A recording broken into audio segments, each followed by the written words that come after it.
And the reason that I am here today, and the reason that Thrustlight became a advisor, sat on the advisory board with the college is the talent aspect. It's very difficult when you're growing a business to find talent, and I don't mean bodies. It's very easy to find bodies, and it's very easy to find people that will sit down and do a job. But when you're scaling and you start to fill in some of those mid to high manager level roles, it's very difficult to find the individuals that think in such a way that they can fulfill the duties that those roles require. And the presentation that I've prepared this morning is addressed at people that are looking to fill in those roles, people that are looking to have not just a acceptable career, but a very successful and high accomplishing career.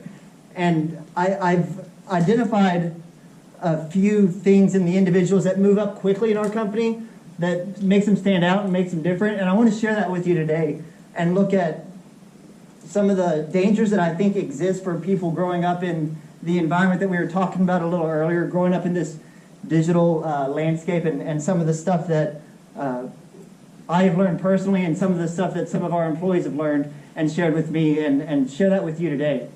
So I have a employee that's about 20, he's 27, 28, running our marketing department right now. And we spend so much time going over these posts that he finds on LinkedIn. And it took a while for him to realize that a very pretty LinkedIn post is not in and of itself a qualifier for sound advice. Has anybody here ever seen a post on LinkedIn that looks pretty and looks like it's got something good to say, and then you read it and you look at it and you think, this doesn't actually make any sense? I saw this all the time coming out of COVID. Everybody throwing out all of these very strong and bold opinions that had real pretty graphics that were usually AI generated with advice that wasn't necessarily sound. And I'm kind of focusing on LinkedIn in this example, but if you zoom out and just look at your career as a whole and your life as a whole, every time you're given advice, it is very important to look at where it's coming from. I had a buddy that was very into something called meme coins. Does anybody know what that is? Meme coins? Probably, if you don't, you're probably going to be very financially successful someday. But we had a buddy in our friend group that had found this meme coin that was just going to take off and it was going to make everyone rich. And we had somebody else that listened to him and put a whole bunch of money in it, and it all disappeared really fast. And he was complaining to me about it, and I said, you took financial advice from a broke person. What did you expect was going to happen? And my point with that little narrative there is, if you're wanting to be successful in your career, take advice from people that are successful in that career. I don't know anything about social media marketing in today's environment. I was probably halfway decent at it 10 years ago. Today I know nothing about it. So whenever I need advice on something for social media marketing, I go to someone that is involved in social media marketing today. I don't guess what would be a good plan of action myself, because I don't know what I'm talking about. I go to the experts, and I go to people that have proven that have proven that they know what they're doing in that particular field.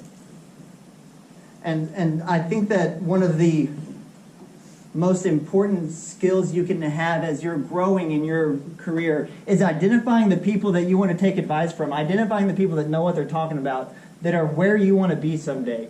And if you don't have a good mentor like that to look at in your career, it becomes very difficult to progress and to know where to go to, where your next step is, because those are the people that you want to turn to whenever you're struggling with a decision or whenever you need advice on what to do next.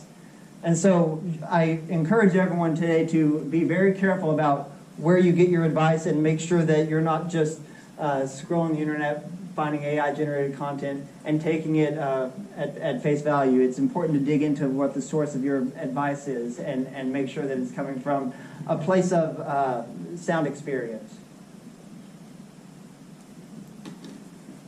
So some of the things that we have seen personally when we take on new hires, and I've got 3 or 4 that have actually come out of the UNT supply chain management program that have been rock stars, and some things that we've seen when these individuals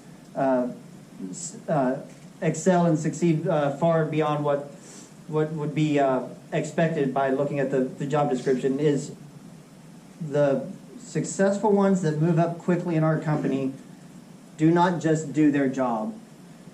And what I mean by that is when you look at, you're applying online for jobs and they've got that little section job description or list of duties, and it's got 7 or 8 bullet points. If you're doing those 7 or 8 bullet points, you're doing your job. And the people that are really valuable that move up beyond that are the ones that are looking outside of those bullet points.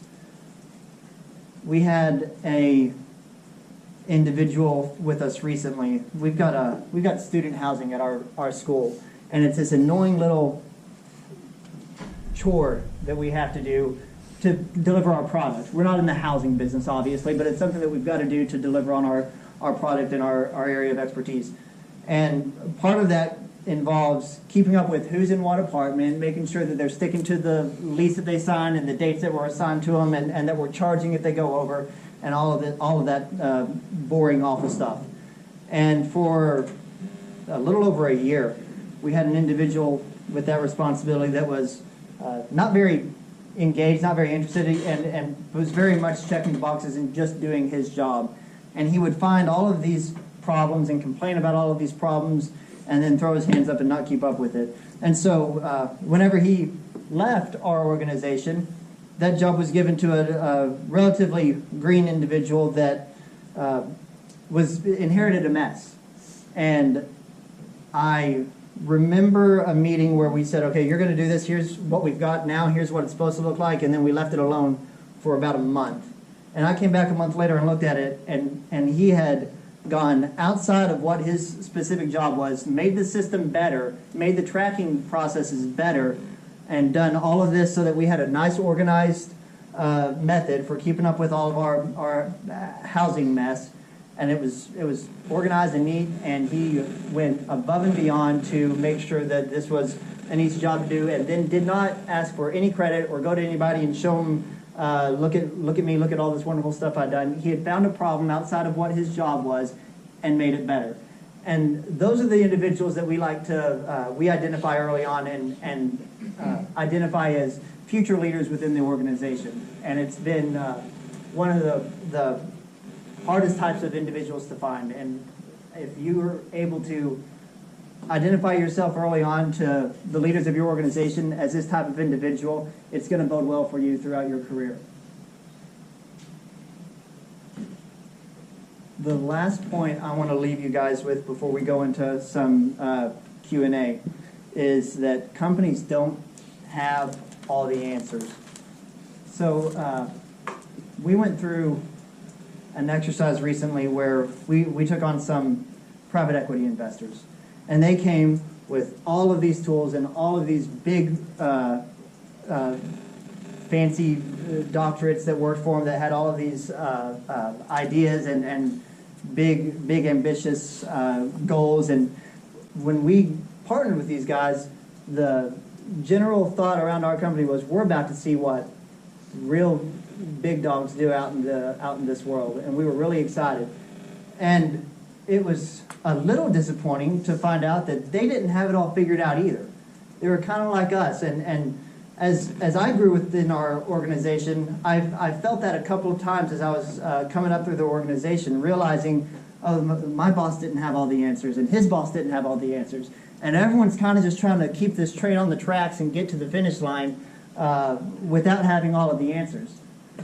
And whenever you realize that and start seeing yourself as one of the people trying to keep the train on the tracks and not just a cog in the machine, is whenever you can start to make a really big difference in the organization and really make yourself stand out.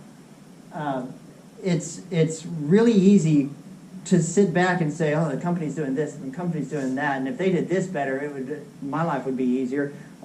We call those problem highlighters in our organization. And there is nothing more frustrating as a manager or a leader of an organization than a problem highlighter. Somebody that just sits back and complains about all the problems that exist within the organization. The really unique individuals are the ones that see the problems and then try to solve them or come to you with a solution.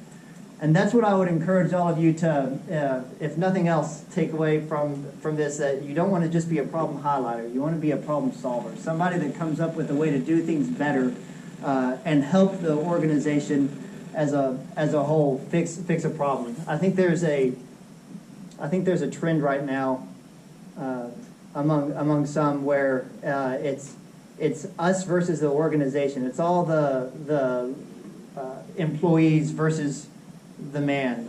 And I would present to you that is a surefire way to not ever advance within an organization to the point that you yourself can be the man. And I think that if an organization's culture can cultivate the mindset that everyone is contributing to the whole organism and driving the train on the tracks to try to reach that goal, it creates a company where everyone's happy, everyone likes coming into work, and you see really tremendous growth within the organization. And it makes it really fun and really fulfilling for everyone that's involved. So I encourage you all to keep that mindset as you enter the workforce and as well as develop the soft skills now while you can, like showing up on time and making sure that you know how to socialize and talk and build relationships, read people's faces when you're having conversations. Do that and then go into a job with the right mindset of contributing to the overall health of the organization, and it will help you tremendously in your careers. I am about 15 minutes early, I think.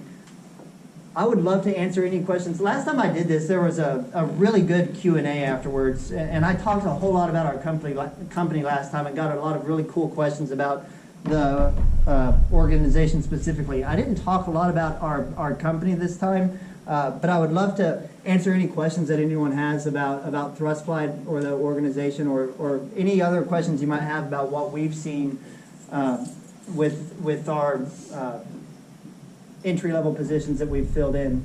We've done a lot of students from UNT. So, anything? Yes, sir. You said you're the vice president? Yes, sir. So what career path did you take to get to where you are, and what got you into wanting to do aircraft training? I was in video production for about 6 years before I did this. And I was doing films in Austin, and then the governor took away all of the film incentives in about 2012, 2013, 14, thereabouts. And all of the film left Texas. I didn't want to leave Texas, so I got a job as a content creator at this company 6 years ago. I moved up from content creator to marketing manager to marketing director to operations director to where I am now. So it makes no sense, and I don't advise it. It's terrifying at times because you don't know what's coming. But I fell in love with the culture of the company. I really liked the owner, who's the founder owner. And we've grown this thing together over the last 4 years, really working closely together. So it's just I found a family, as corny as that sounds. Any other questions? Yes? Do you guys work directly within the schools for that? Because I know in Florida, Emory is based like for the flight school itself. I was wondering if your guys' company knows that. Emory-Riddle is we are an accredited school. If I turn this off, can y'all hear me in the back? That feedback is distracting me. We're an accredited school, so we're working with the Department of Education and an accrediting body that just started for aviation. So we don't partner with any colleges necessarily directly. We do have loose partnerships with Purdue and Liberty to get people a 4-year degree while they do their flight training, but they don't really coincide or happen simultaneously. Yes. You mentioned earlier that you had entry-level position jobs from former U of T students, and you also mentioned one that came from majoring in supply chain.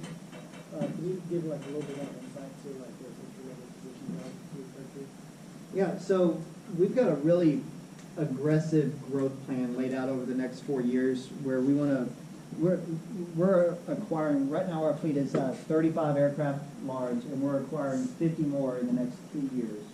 In order to utilize those planes, which is, that's a $500,000 asset plane, it's a big deal, and you got to make sure you can use it. So in order to make sure those planes stay filled, we are opening 12 new locations over the next 4 to 5 years. I think the actual plan that we laid out is 15 over 6 years.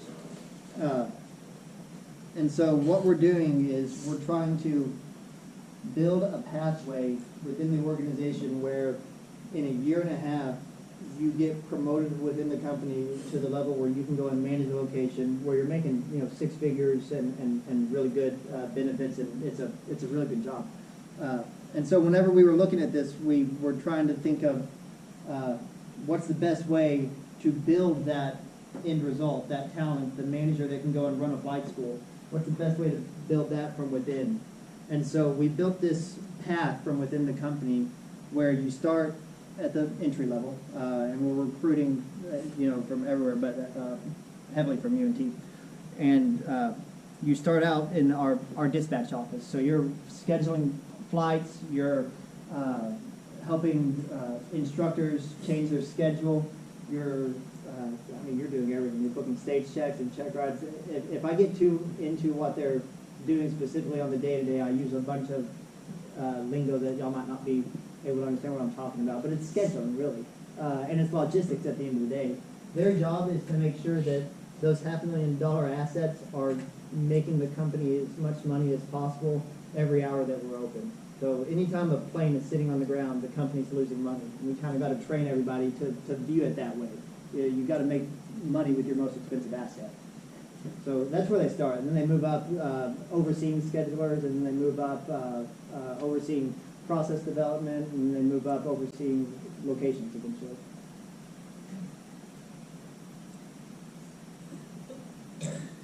Any other questions?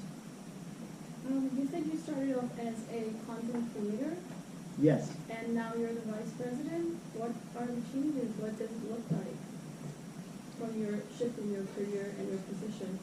Oh, gosh. I had to stop doing, this sounds bad, but it's not. And I'll explain why after I say this first part.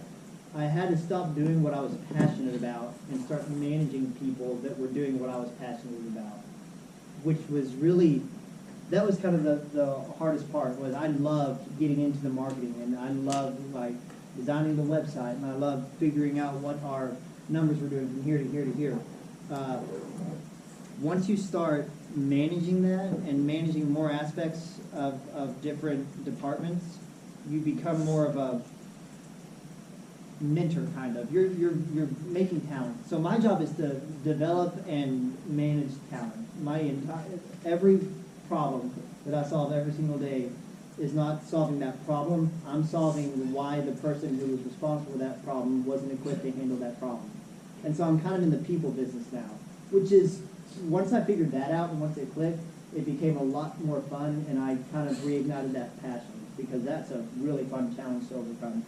You just sit down with the leaders of your organization and figure out what they suck at and what they're really good at, and help them play to those strengths. That's kind of rewarding in and of itself. So it was kind of trading different passions along the way for something new, and learning how to be passionate about something new.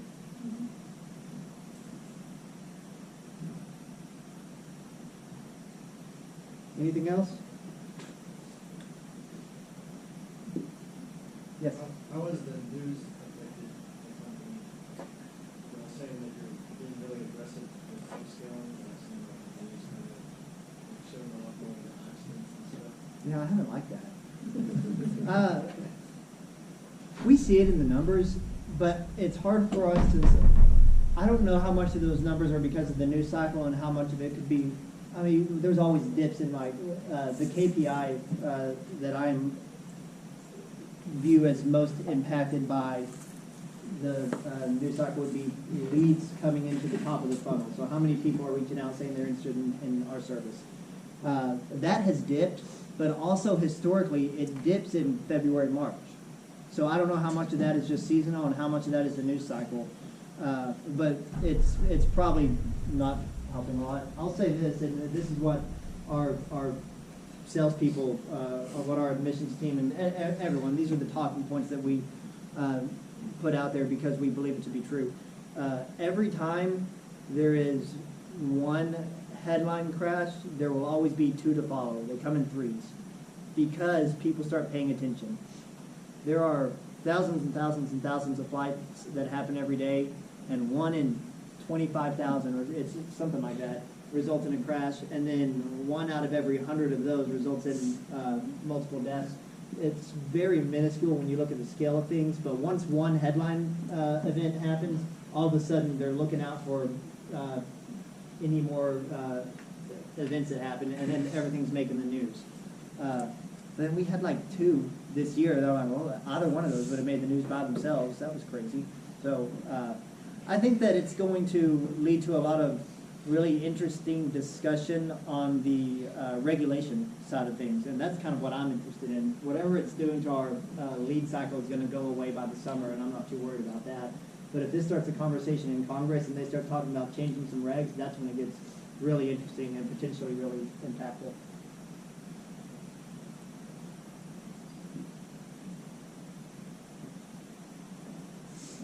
Excuse me. You talked about being like a problem solver or like a simulator, and how, like, give me examples of how you did that when you first started your career, how you like made change, tried change. Yeah, I mean, I've got a lot of that. I like to give examples of people that I've seen come up through the company rather than myself, because those stand out to me more. We had a situation where we're going through this process right now where we're adding backseaters to every flight, and all that means is we're pairing up students. Instead of a student going with an instructor by themselves, we put another student in the back seat to watch, and we're hoping that they retain more of their training that way, and it makes them get through the program faster and at a higher success rate. So when we were playing with this, it was very apparent at the beginning that it was going to be a logistical nightmare, because now you've got to make sure that you're basically adding 33% of work to scheduling a flight. You've got to check a whole other student's schedule and make sure that they can make that work. So when that first came up, we had a big meeting, and I had 2 individuals that were butting heads in that meeting. And one of them was just bringing problems to the table and complaining about it, and the other one was retorting with them on how we could solve that problem. And so it was just a back and forth. It actually turned out to be really productive because the problem highlighter was stoking the fire for the problem solver and getting all the problems solved. But they were talking about, well, what if this person's flying 2 times a day and we're making these events 4 hours long and now they've spent 8 hours on the plane? You can't do that. And the problem solver just, well, then we don't, if they're doing 2-a-day flights, then on the second flight they don't have to have a backseater, and then you're still getting that extra flight in. And just looking at it from the lens of, we know what we need to do and we know where we want to get, and all of these roadblocks need to be overcome, not stop the whole ship from moving. And so it's not necessarily, anybody can do that. You don't have to be necessarily smart to solve most of these problems. You just have to have an attitude of, we're going to get to where we want to get. How do we do it? So I don't see it as some people are just smart enough to figure out how to solve the problem. I see it as there's people that have the mindset of, we're going to get where we want to get, and there's people that are looking for reasons not to do the work that it takes to get there. Is that an okay answer to that question? I feel like I might have circled around that one a little bit. Anything else? All right. Well, guys, thank you so much for coming. Thank you for your time.